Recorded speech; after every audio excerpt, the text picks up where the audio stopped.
I'm Adrienne Justice, and I'm going to talk to you about my experience teaching a kindergartner how to use ceramic press molds to decorate a cup form. Last week, I recreated the same project with my daughter, who's also a kindergartner and roughly the same age as the child I originally did this project with. To give you a sense of how the project went, here's a video. Today we made,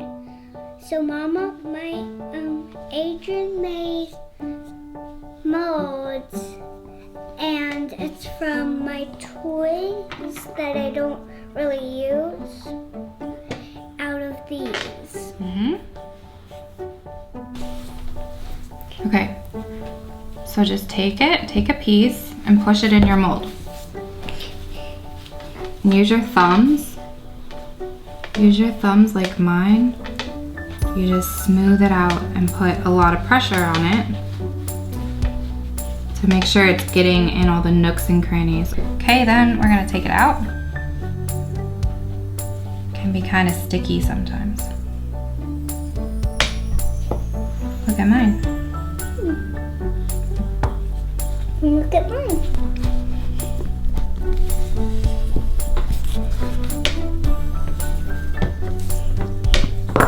What's it feel like to make these? Really fun, and it feels, I don't know.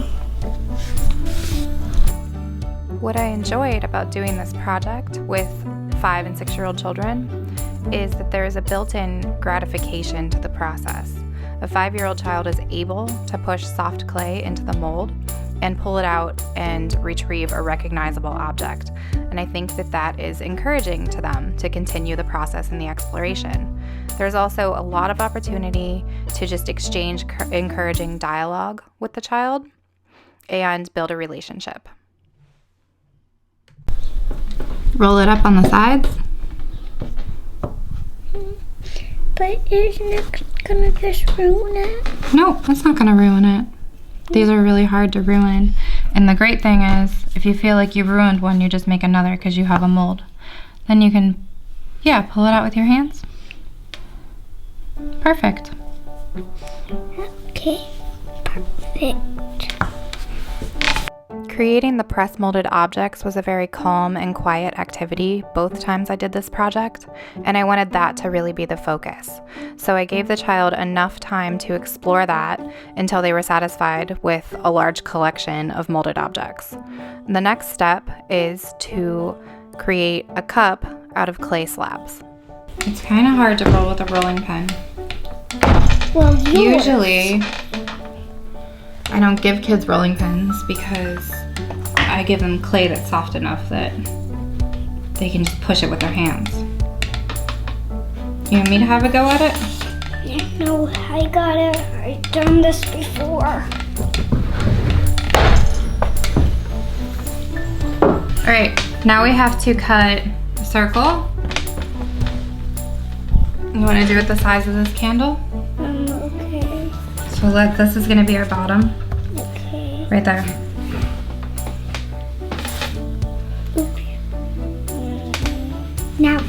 Now what you're gonna do is cut a rectangle out of this, okay?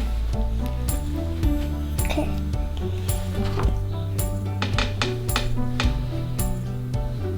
One of the only challenges that came up during this project was directing the children to score their clay pieces in the right spots and helping them get a handle on the scoring technique in general. I'm done. Okay. I'm done. Right here. Right here. Okay, on the edge. That's gonna be hard. Not on the edge. Watch where I'm pointing. Right here. Oh, okay. After the cup form is made, the child can choose from their press molded objects to attach to the cup as decoration. Okay, where should mine go? Right there.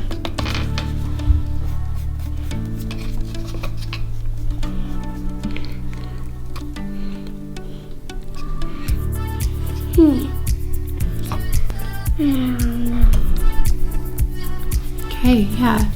Squeeze it on. See how there's a gap right here? So you want to put your hand in and then squeeze it. Can you try that? Okay. So you're being gentle and firm at the same time. Originally, I did this project with a child named Kassan, who is 5 years old and living in a shelter with his brother and mother, and also attending kindergarten. Because of his living situation and those circumstances, it's safe to assume that he was suffering some pretty significant trauma. Ordinarily, I would teach that evening weekly ceramics class to a whole group of children, but that night was special because Kassan was the only child who showed up, which gave us some extra time to give to him, and I felt like he really enjoyed the one-on-one adult attention. Typically, in our usual group class setting, Kassan had a lot of energy and often couldn't focus on our projects, which I attributed to his age more so than any major behavior issues. Because no other students were in the room with him this time, we saw a lot more focus and a lot more enjoyment from him. For this last part of my presentation, I wanted to show you how to make a simple mold so you could start to build a library of molds to use in your classroom if you want to. I really believe in having tools like this available to children in my classroom because not only can I use it for actual projects and assignments, but I can also use it for a student who might just need a calming activity to cool down with.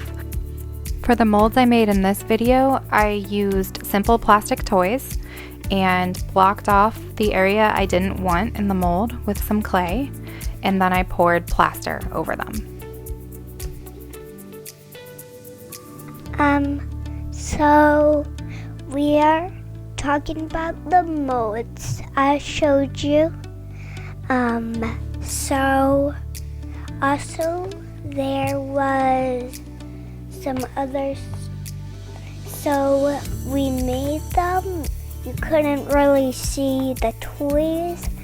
I didn't know because, so one's a flower and one's a lily, one's a rose, but they're different colors. And we were making a cup. So I can use it for some of my pencils. So yeah.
The nature of working with clay is very therapeutic for a lot of people.